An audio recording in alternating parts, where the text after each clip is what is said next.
Hi Hi guys! guys! Welcome back to our channel. This is Carolyn. This is Shota. And today we will be sharing with you guys 5 tips for those who are going to be in or are currently in a long distance relationship. そう、僕たちカナダで出会ったんですけど、僕もともとワーキングホリデーでカナダに行ってたので1年間しか滞在できなかったんですよ。もちろん1年経ったら日本に帰国しなきゃいけなくて、その日本に帰国してからだいたい1年間ぐらいかな、遠距離恋愛だったんですけど、今日は遠距離の間に僕たちがどうやってコミュニケーションをとっていたのか、そういう関係性をね、保っていたのかっていうのをお話ししたいと思います。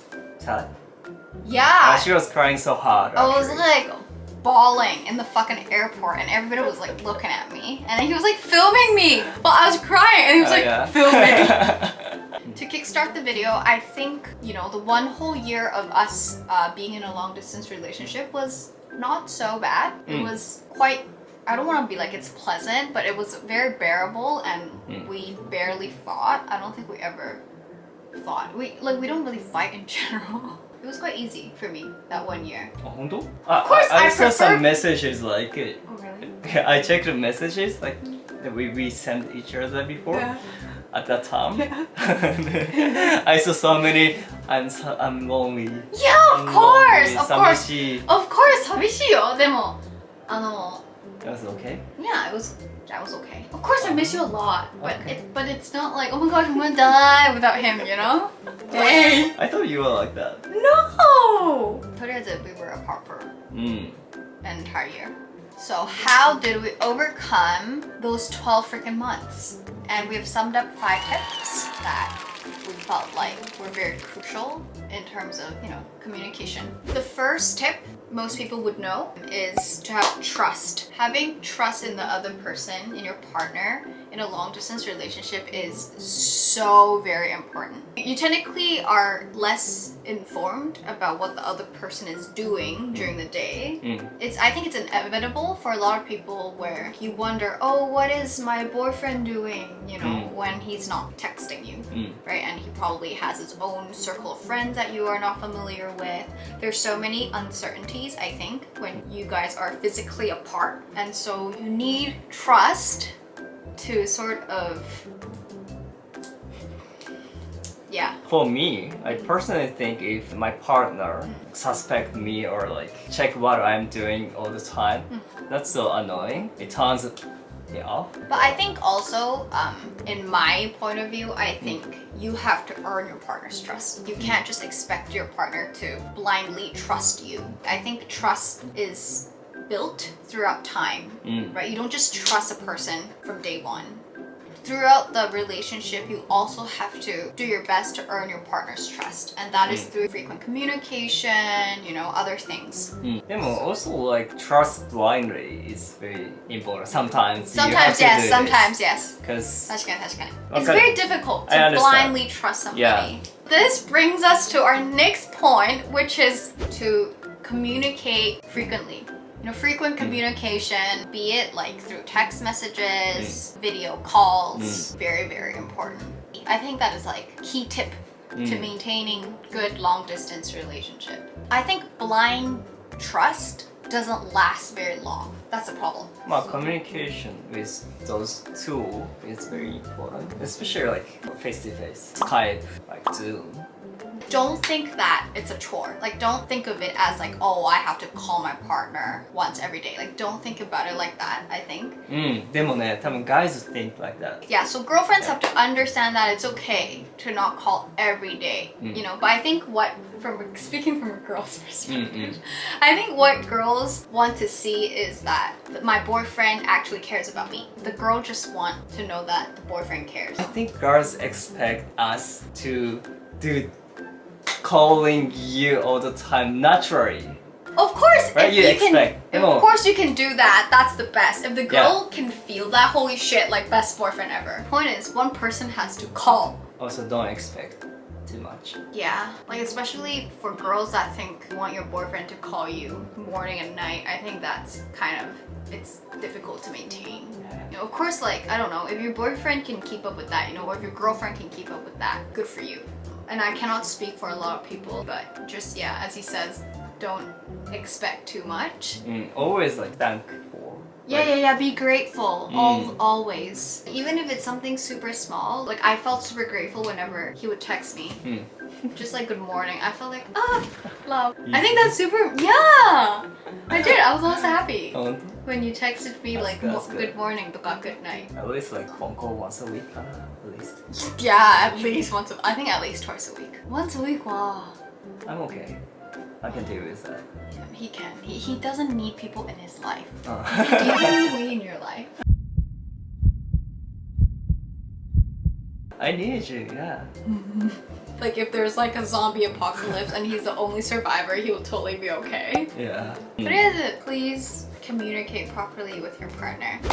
That brings us to our third tip, which is try your best to not be so clingy. Don't expect your partner to report his every single activity to you during the day. Give space to your partner. Nobody wants to be in a long distance relationship for a very long time, right? Because that's stupid. But then I think if you are in one, try to enjoy the personal space you get. Guys. Guys mo aruyo, I think. That's Like super controlling boyfriend arujo. I feel like most of girls become like this. If somebody's clingy, it's because that person doesn't trust you enough. I don't trust you, I always have to ask, where are you? What are you doing? Who are you with? It's not because of love. If you love somebody, if I love you and I know you don't like me doing it, why would I do it if I really love you? I want to make you happy, Jenna. So all of our tips sort of go hand in hand. You know, everything is related. You know, if you have enough trust, then you won't be clingy. Was I clingy? Well, not that clingy. I don't think we were. Sometimes you ask me, what are you gonna do today? I didn't think that you don't trust me. Yeah. Just like I thought you want to know. You ask me more than I ask you. Yeah, it was always like me being the initiator in the relationship. I think he's very passive. Like I would send him photos of my day and he would just react like, looks cute. You know? Like shit like that. Looks cute, sounds good. Sounds good. It's really useful. Sounds good. Sounds good for everything. Yeah. You know? Or like just gives me like a freaking thumbs up. But you know, but at least he reacted. Yeah, just don't be clingy and give your partner space.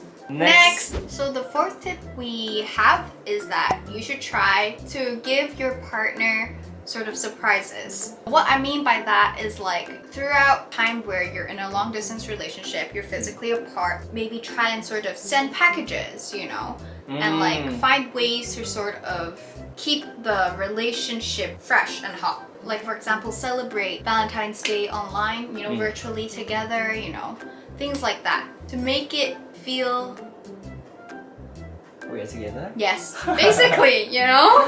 なるほどね。 Yeah.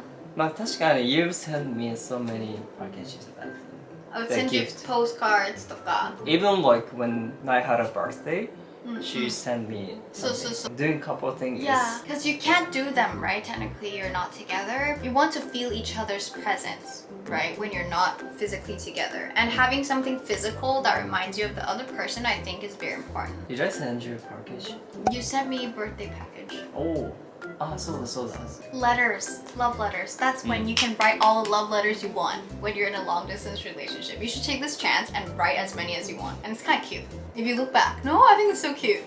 Now that you look back to my like shitty Japanese love letters, isn't it so cute? まあ確かに確かに。 Yeah. とりあえず, yeah. Mail and send stuff. I think that's a good tip. I personally think like talking about future is very important. We knew that like she's gonna work in Japan after a year. That's why we could maintain the relationship like better than other people, I think. 確かに。 Because I knew that she's gonna come to Japan. Like there was an end to our long distance relationship. So if we didn't know that like she comes to Japan, it's more difficult, I think, because cannot see the future. だから talk about future is important. Yeah, talk about the future. Find an ending point if you can to the long distance relationship. Like always remind each other that there is an end to this long distance situation. Because it sucks. It absolutely fucking sucks. Who wants to be in a long distance relationship? Yeah. Nobody. So those are the 5 tips that we have for those of you who are going to get into a long distance relationship, or you're already in a long distance relationship but you're always fighting with your partner. We hope that if you are in a long distance relationship, you will get out of it soon. Long D is really difficult, but trust is the most important. Have trust in your partner, communicate with your partner, and just suck it up and bear with it. I think that's very important. So that's it for today's video. Yeah. We hope you guys enjoyed it, and if you did, please give us a thumbs up and subscribe to our channel, and we'll see you guys again very soon. Bye!